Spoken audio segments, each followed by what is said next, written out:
So, guess what we are doing today? Esther, yay! And Esther is the last part of the, what part of the Old Testament?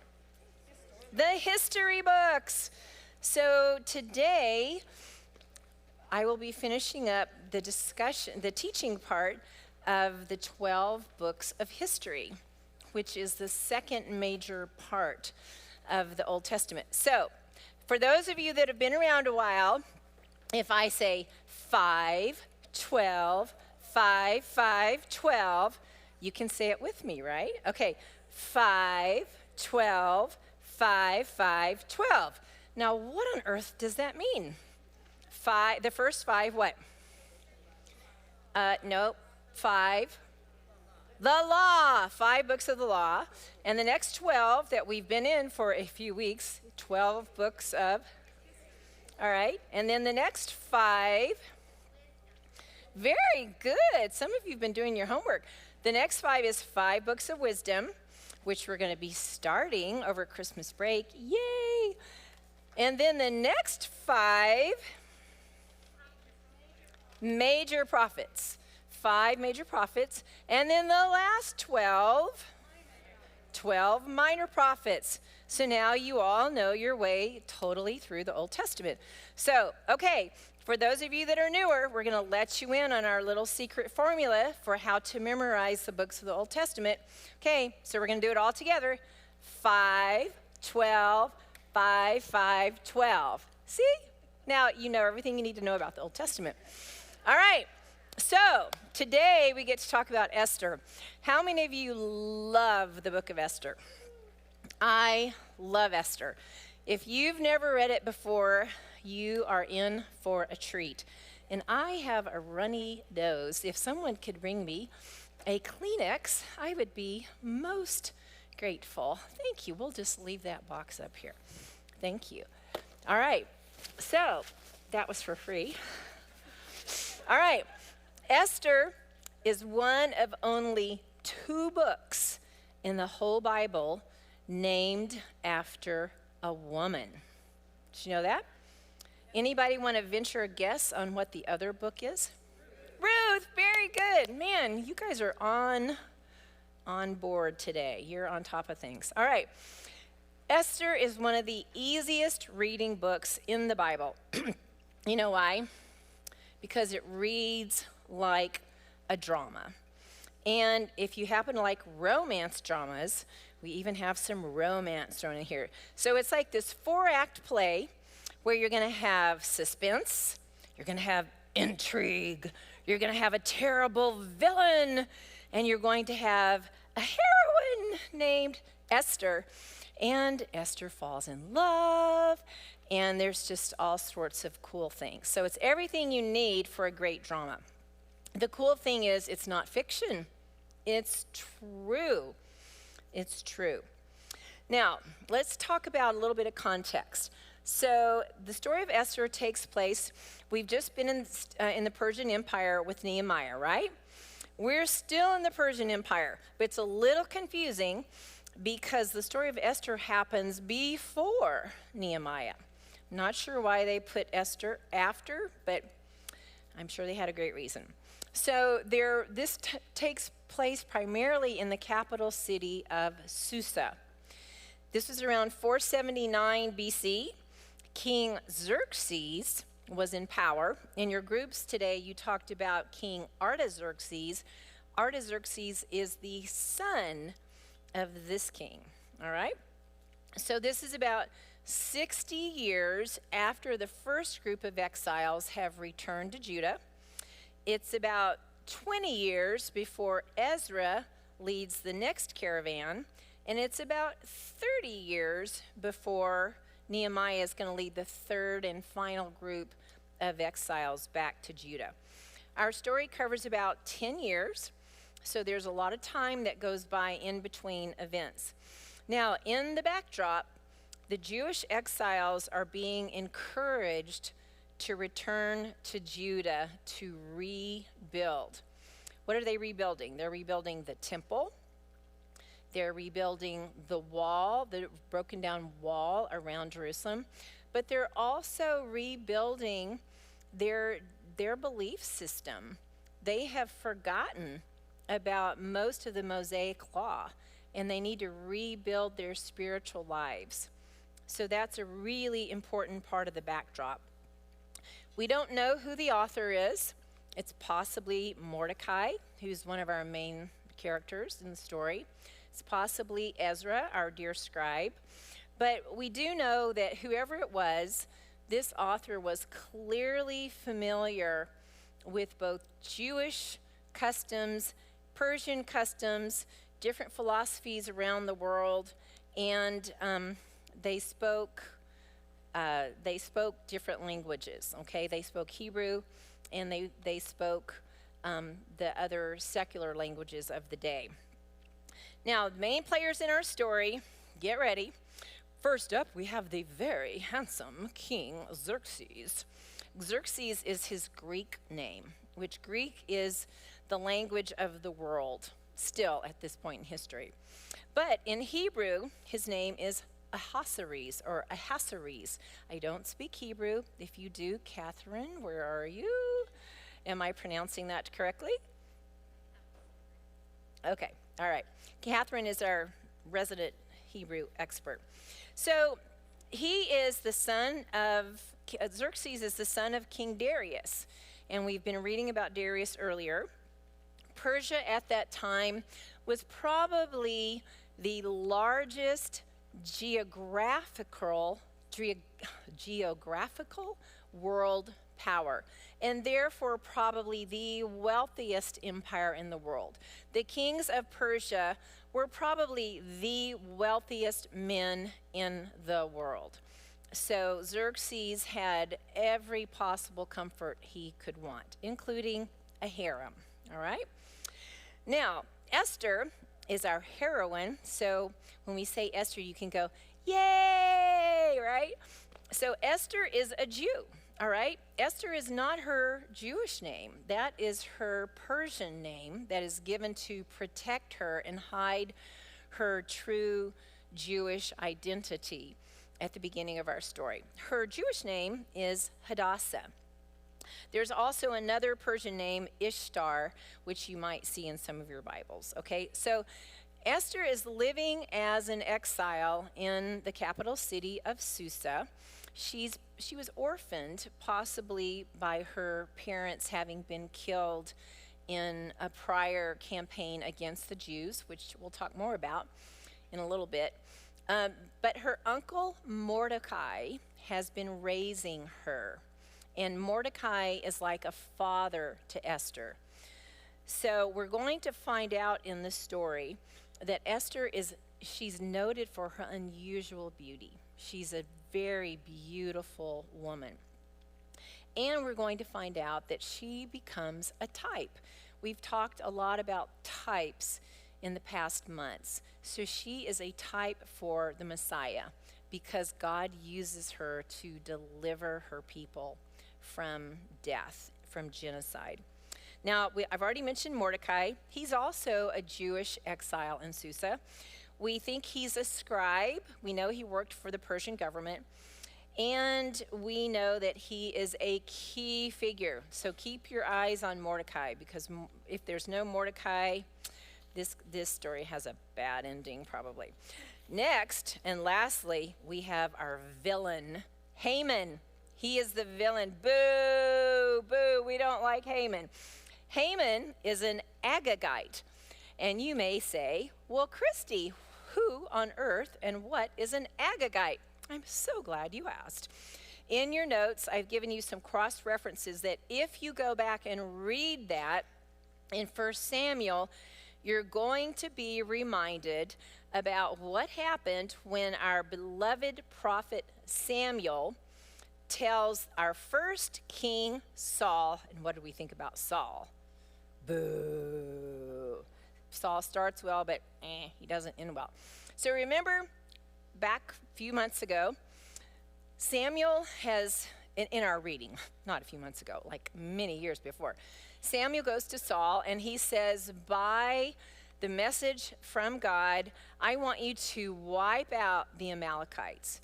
Now, the Amalekites were evil, evil, evil people. They did child sacrifices. They did not treat Israel well. They were enemies of Israel. And God says, just wipe them out. Everybody, every living thing, wipe them out. Spare no one, take no plunder.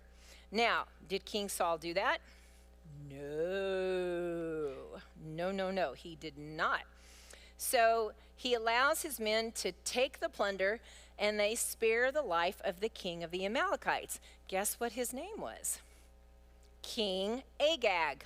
Ta-da! And here we are, hundreds of years later, and we have Haman and Agagite, or however you want to say it. Do you think that the people obeyed God's orders? How could there be a descendant of Agag if they had obeyed God's orders? So keep that in mind, okay? Now, Haman is an object lesson for the consequences of the sin of the fathers, all right? Keep that in the back of your mind. Now, why was Esther recorded? What's the purpose of our book? I believe it's to record God's faithful love. And we're seeing the Hebrew word hesed. It's either chesed, C-H-E-S-E-D, or hesed, H-E-S-E-D, which means God's faithful love. And we're seeing that word used more and more and more in our reading. And it's beautiful because it causes us to reflect on one of the main attributes of God. So I think the purpose of this book is to more poignantly reveal God's hesed for his people, even when they're in exile, even when they're in captivity, okay? Even when we live in a nation that really is no longer Christ-centered, we're really not a Christian nation anymore, God still has hesed for us. He still has faithful love and shows faithful love to us. So more importantly than this is a book of great drama. I mean, it's great reading, women. But even far more important than that, this is a book and a story of hope. Hope against terrible odds, terrible circumstances. Because we're going to see how Yahweh intervenes on behalf of his chosen people when facing their own genocide. Now, does it make you think of any current day events?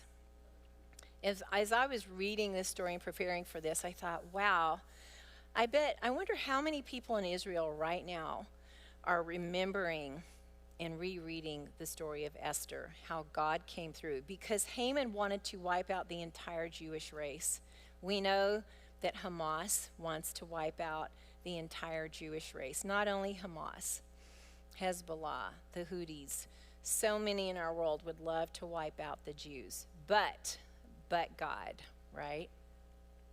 All right, what are the themes of our book? First, God's sovereign providence in face of an unimaginable threat to the survival of his people. He is still sovereign. Right now, today, God's sovereignty is ruling over the nation of Israel as they fight terrorists. Don't forget that. Second, we see God's covenant loyalty. We've studied a lot of covenants that God made with his people over the last 10 months, haven't we? You remember the first one was with who? Abraham, yeah. We're still seeing God honor his covenant to Abraham, to Moses, to David. God is still, in 2023, he is a covenant-keeping God, and we can take great hope in that. Thirdly, and hugely, is the theme of deliverance. We're going to see God beautifully, mightily, miraculously deliver his people in this story. Now, a suggested outline, there's always multiple ways you can break down any book of the Bible, but here's a simple one, and you can see it there on your handout. But the first part of the book, the first 2 chapters, we have a change in queens, okay? And when we see the change in queens, I'm sure that the people, when what's going on in the background, the people are saying, God, are you there? Do you see us? Because there's some really bad repercussions of this changeover in Queens that happen to all the people of the land, but in particular to our Jewish friends in the story. Okay? The next 2 chapters, we're going to see evil really come to the forefront, and it's evil schemes specifically against the Jews. We're going to read about how the Jews will be using sackcloth and ashes, which again we've read about a lot in the Old Testament. The next 3 chapters, we see Esther rising up and interceding on behalf of her people. And she's going to do it through fasting and prayer. Now, what's so interesting is sometimes in our reading this week, we're only going to see the word fasting. But in a Jewish context, there is no fasting apart from prayer. There'd be no purpose in fasting and going without food were the focus not prayer. And if you've never tried fasting, the spiritual discipline of fasting, I encourage you to try it. It's really a wonderful thing, because every time our tummy grumbles, we go, God, you're enough. You will come through. My hope is in God, not in my stomach. The last 2 chapters of the book, we're going to see Yahweh deliver the Jews. And we're going to see their mourning turned into dancing. The last part of this is so celebratory. It's so encouraging. Now, Esther is unique for a few reasons. The first reason is that it's a mix of Hebrew language with some Persian terms and some Persian words thrown in. Now, because of that, sometimes we'll see multiple names used for either the same person or the same place. I've already mentioned as an example that King Xerxes is also King Ahasuerus, same person, 2 different languages. You'll see Susa referred to, but it is also referred to as Shushan, okay? So don't be confused by that.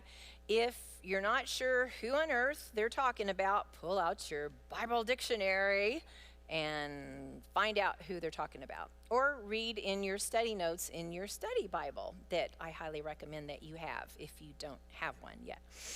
Okay, the second reason, and the biggest reason that Esther is so unique in all the Bible, is there is no mention of God in the entire book. It's the only book in the Bible where God's name is never mentioned. Now, isn't that strange? You might say, well, why on earth is God never mentioned? I'm so glad you asked. Okay, there's a few possibilities. The first possibility is that this might have been written as an official Persian document, okay, that would go into the Persian records. Now, if it's going to be kept with official Persian documents, it would therefore need to be written to emphasize the Persian Empire and not the Jews in exile, okay? A second possibility, sadly, is the existence of anti-Semitism. The hatred of Jews, ladies, has been around forever. As long as the Jews have been a people, there have been multiple people groups that hate the Jews.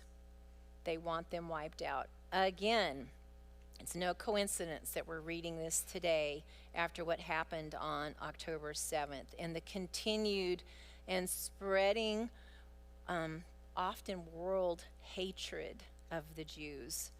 There are children, hundreds of thousands, maybe millions of children that are brought up year in and year out to hate the Jews. With that in mind, because that existed during this time and in the capital city of Susa, with that in mind, it would be very understandable if the author of this book was guarded about mentioning Yahweh. Because in writing this, he wouldn't have written God, he would have written Yahweh, the Hebrew God, and it would have been well understood that this is the God of the Jews. Thirdly, This is a great example of how God is always at work. God is always at work in the world, often behind the scenes. He is at work right now, behind the scenes, in the Middle East, in America, in every problem you can think of, in China, in Russia. God is at work. Rest assured in that. Whether kings or rulers acknowledge our God, the one and only God, or not, it doesn't matter. He's still at work. He is still God. God is not threatened by world powers that hate him, that despise him, that threaten to wipe out his people. God's not scared by that. He's not threatened by that. He's still sovereign. You're going to see that in our story, okay? His hand is at work in Esther's story in an undeniable, very powerful, very encouraging and inspiring way. If you're not inspired when you read Esther, honey, you got some challenges. And we want to help you. Come to our Overcoming Depression talk on January 17th. So, we can be encouraged and inspired when our world or our little community around us ignores God or despises God or hates God.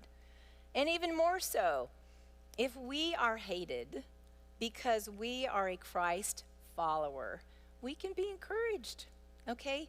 Esther's entire people group was threatened to be wiped out, completely eliminated. And the reason given was to take all of their money as plunder to add to Persia's treasuries. And they were already the richest nation in the whole world. It's crazy. Now, there's a key verse, chapter 4, verses 13 and 14. And I'm going to kind of paraphrase this.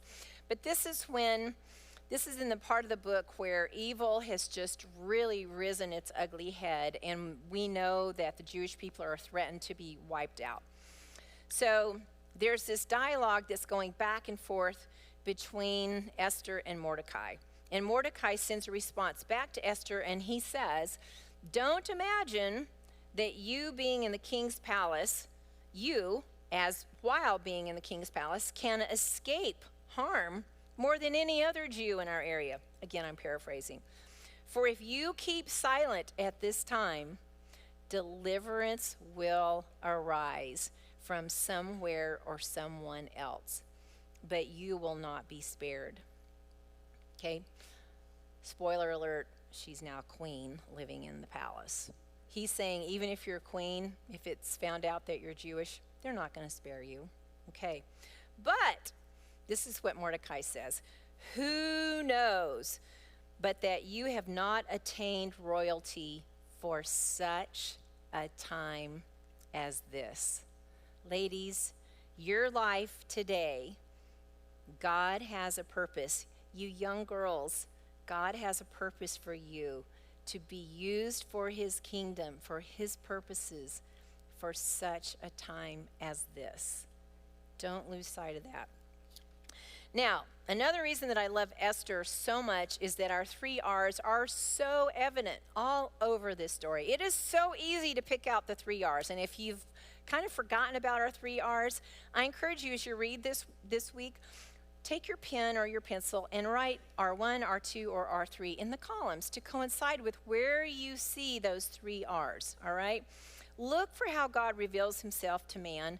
Even though God's name is never mentioned, God is all over this story. He's always in the background. Secondly, look for ways that man rebel against God, whether directly or indirectly, all right? Cross-reference Genesis 12, verse 3 there. Thirdly, look for how man is redeemed by God. It is so powerful in Esther, okay? Try to name all the ways that you see our unnamed God in this story moving on his people's behalf to redeem them from evil. And lastly, and most importantly, think about and look for, where do I see Jesus? How do we see Jesus in this story? Because again, there are so many things in the story of Esther that point to Jesus. I might suggest that as you read the story, think about Esther's relationship to her father figure, Mordecai. And then compare that to when Jesus was on earth in the Gospels to his relationship to our Heavenly Father. Specifically, put in your mind, what was Jesus doing when he was in Gethsemane? And then look and see how Esther points to Christ. Okay, it's a beautiful story. Okay, in closing, I'm going to recommend that you watch this really cheesy movie. It's cheesy, I'm just telling you up front, called One Night with the King. How many of you seen it? All right, it's cheesy, right? But you know what? It is a great movie. One Night with the King is the name of the movie. They do a really good job of fairly accurately depicting what the culture and the backdrop was. They explain the political intrigue between Persia and Egypt at the time. They bring in historical characters. Some of the dialogue is word for word straight out of the Bible. Now, I will tell you, there is a whole lot of fiction in this. When you take a story out of the Bible and you make a movie, they use something called artistic license, where they just create fictional characters and they make up conversations that never happened and throw in little details and leave out little details. I want to encourage you to watch it. Maybe read the book first and then watch the movie and use this as an opportunity to practice biblical discernment.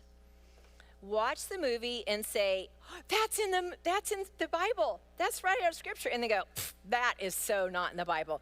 I made Jim watch this with me the other night, and he's like, Christy, shut up. I know it's not in the Bible, but I'm constantly, that is so not in the Bible. That's not in the Bible. He's not in the Bible. That's not in the Bible. He's like, I know the Bible.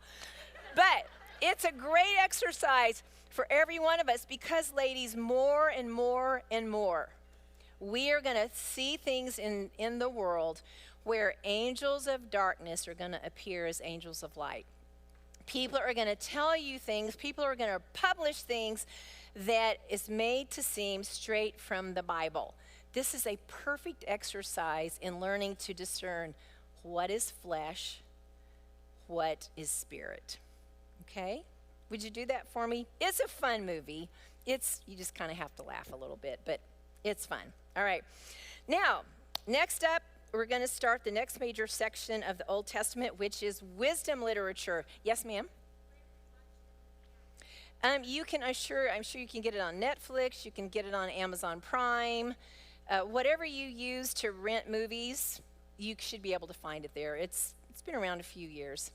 And the setting, you know what? The setting is lush. The costumes are amazing. Oh, my goodness.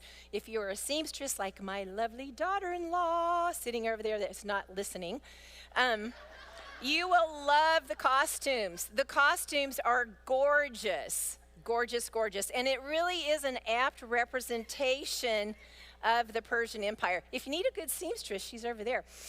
Okay. Now, for those of you that want to stay and hear Job taught live, we're going to clean up after we're done praying. We're going to clean up. If you're going to stay, just leave your chair. If you're going to leave, stack your chair. But Merry Christmas and Happy New Year.